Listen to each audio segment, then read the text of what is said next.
Hello everyone, ఎలా ఉన్నారు? నేను మీ Jhansi. Welcome to my channel journey with Jhansi. చూడండి, మా మనవడికి చపాతీ ఇలా చేస్తాము. అవకాడో వేసి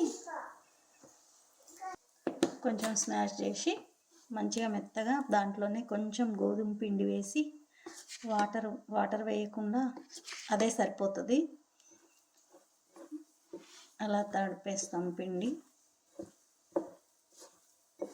మొత్తం మంచిగా మిక్స్ చేస్తే మెత్తగా అయిపోతుంది. చపాతీ కూడా చాలా మెత్తగా స్మూత్గా వస్తుంది. పిల్లలకి హెల్దీ కదా, అవకాడో గుడ్ ఫ్యాట్స్ కదా, ప్రోటీన్ ఉంటుంది. పిల్లలకి మంచిగా హెల్దీ. చపాతీ కూడా టేస్టీగా ఉంటుంది, కొంచెం మంచిగా తింటారు. చూడండి, అస్సలు వాటర్ వేయలేదు, అయినా కానీ సరిపోయింది పిండి.